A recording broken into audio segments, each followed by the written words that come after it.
안녕하세요. 서쌤의 보충 수업 서쌤입니다. 네, 오늘은 국가보안법을 주제로 수업을 진행해볼까 하는데요. 여러분 영화 변호인 보셨나요? 영화를 보면 임시완이 글읽기 모임을 하는데 경찰들이 막 집에 쳐들어와가지고 책을 뒤지고 이적 표현물을 소지했다면서 고문하고 재판받는 그런 과정들이 나오잖아요. 이게 바로 국가보안법이 적용되었던 사건 중에 하나인 부산 항림 사건입니다. 1981년 3월 8일 이래 피고 박진우 및 구인은 일명 좋은 책 읽기 모임이라는 독서 모임을 가장한 불법 회동을 총 13차례 가졌습니다. 이름과는 달리 이 모임의 정체는 불온서적을 돌려 읽고 반정부 임무를 포섭하고 공산주의를 찬양하는 선전문을 작성하는 등 불법 이적 단체였으며 북해 통일전선 전선에 따라 소위 결정적 시기를 준비해서 비밀 간첩 조직을 만들려고 했습니다. 본 변호인은 역사란 무엇인가를 포함해서 피고인들이 읽었다는 불온서적 10여 권을 오늘 아침 서점에서 사가지고 왔습니다. 시중에서 아무나 살 수 있는 이 책들은 서울대에서 권장도서로 추천도 했습니다. 이 책들이 불온서적이면은 대한민국 최고 대학이라 하는데도 불온단체라 이 얘기입니까? 자본론, 역사란 무엇인가, 난소공, 난쟁이가 쏘아올린 작은 공 아시죠? 이런 지금 우리가 흔히 알고 있는 책들이 군사독재 시절에는 사회 비판적인 이적 표현물이었고 그 책들을 보거나 아니면 갖고 있기만 해도 국가보안법을 위반했다면서 잡혀가고 고문받았다고 합니다. 국가보안법, 뭔가 국가의 보안, 국민의 안전을 지켜줄 것만 같은 이름이지만 앞서 변호인에서 본 것처럼 실은 우리 국민들을 짓밟았던 그런 역사를 갖고 있습니다. 도대체 국가보안법이 뭐길래 이런 의문이 드실 것 같은데 법에 써있기로는 국가, 국민의 안전을 위태롭게 하는 반국가 활동을 규제하기 위한 법 이렇게 말합니다. 그래서 반국가 단체에서 활동하거나 아니면 반국가 단체를 칭찬하거나 관련된 자료를 가지고 있기만 해도 처벌을 받는데요. 그렇다면 실제로는 어땠을지 한번 살펴볼까요?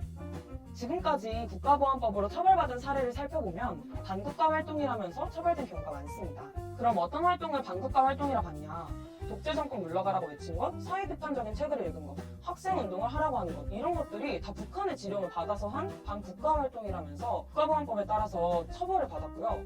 또 아마 북한에서는 학비 없이 학교에 다니겠지? 뭐 대동강 맥주가 맛있다. 남북 단일팀이 출전을 같이 했으면 좋겠다. 단일팀이 출전하면 좋겠다. 이렇게 말하거나 아니면 북한 어린이한테 노래 되게 잘한다 이렇게 얘기하면 북한에 동조하거나 북한을 칭찬하는 발언을 했기 때문에 국가의 존립을 위태롭게 한다고 해서 국가보안법에 따라서 처벌받았습니다. 지금까지 말씀드린 게 다 실제 사례거든요. 정말 어이가 없지 않나요? 이런 막무가내식 국가보안법은 그 역사가 깊은데요. 일제강점기의 치안유지법을 그대로 가져왔습니다. 치안유지법은 일본의 식민지 지배에 저항하는 민족해방운동을 탄압하는 악랄한 도구였는데요. 보면 국가보안법에 있는 조항들이 여기 다 있거든요. 그래서 해방이 된 뒤에 수많은 독립운동가를 탄압하고 짓밟는 데 사용되었던 이 법을 이승만이 다시 부활을 시켜서 민주주의와 통일을 외쳤던 사람들을 탄압하는데 또다시 그대로 이용한 거죠.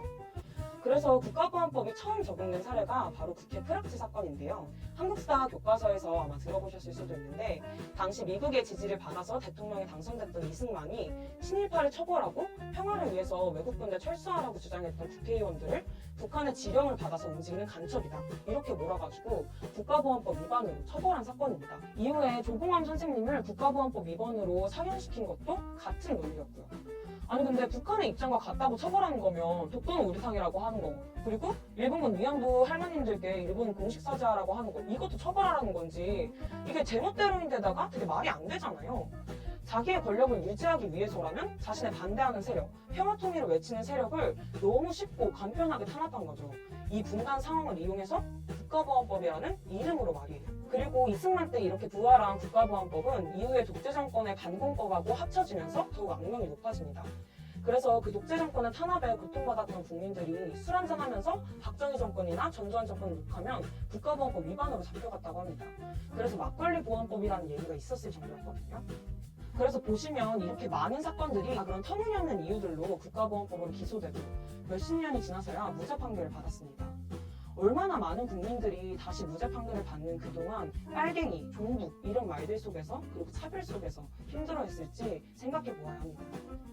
그런데 놀랍게도 이런 말도 안 되는 법이 아직까지 살아있습니다. 얼마 전 대법원에서 2012년 통합진보당 당원 3명이 민중가요, 그러니까 노래를 불렀다고 국가보안법 위반이라는 판결을 내렸는데요.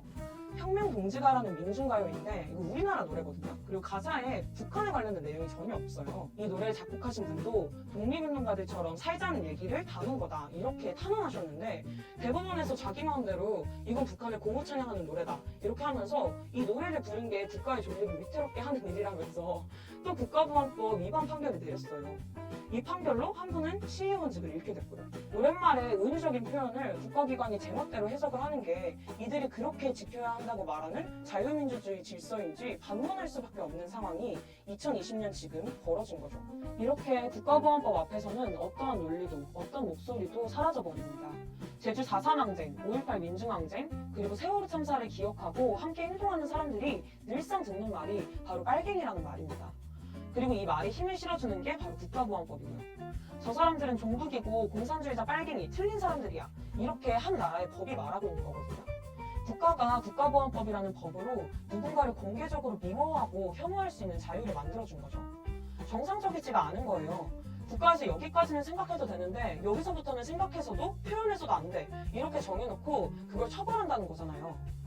나의 생각, 신념, 사상이라는 건 내가 결정하는 거 아닌가요? 내가 고민하고 경험해서 결정할 수 있는 기회를 법으로 빼앗은 거고 특히나 자주, 민주, 통일을 원하는 국민들의 목소리를 법으로 빼앗은 거죠. 김수영 시인은 김일성 만세라는 시를 쓰고 이렇게 말합니다. 한국 언론의 자유는 김일성 만세를 외칠 수 있는 것에서 시작한다. 지금 우리는 사상의 자유도 표현의 자유도 딱 반만 허용되는 반쪽짜리 사회에서 살고 있는 겁니다.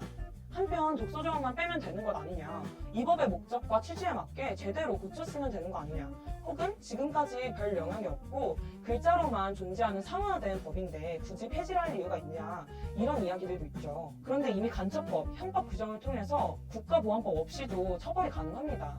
국가보안법은 정말 일제강점기, 반공 독재 시절의 유물로서 남아있는 거거든요. 또 독소조항뿐만 아니라 국가보안법의 존재 자체가 특정한 생각과 특정한 표현의 자유를 가로막으면서 그와 반대되는 생각에는 되려 힘을 실어주고 혐오할 수 있는 권한을 주고 있는 거잖아요. 국가보안법이 존재하는 이상 우리나라의 양심과 사상의 자유, 표현의 자유는 온전하게 보장될 수 없고 모든 국민이 이 국가보안법의 피해자가 되는 겁니다. 21대 국회에서는 그래서 이 악법 중에 악법, 국가보안법이 꼭 폐지되었으면 좋겠는데요. 미래통합당이 또 임기 시작부터 난동을 부리고 있다고 하죠. 아마 국가보안법을 폐지해야 된다고 하면 빨갱이, 종북자파가 국가보안법 폐지해야 한다 이렇게 얘기한다 이러면서 자기들의 방패였던 국가보안법을 놓지 않으려고 할 텐데요. 국민의 사상의 자유, 표현의 자유를 가로막는 국가보안법이 21대 국회에서 꼭 폐지될 수 있도록 함께 잘 지켜보고 이 폐지를 위해서 함께 행동했으면 좋겠습니다. 국가보안법 폐지를 위해서 눈 부릅뜨고 예의 주십시다. 21대 국회 일 잘해라! 네. 그래서 이렇게 설생의 보충서 마무리하고 다음 시간에 또 만나도록 하겠습니다. 안녕! 다음 시간에 또 만나요!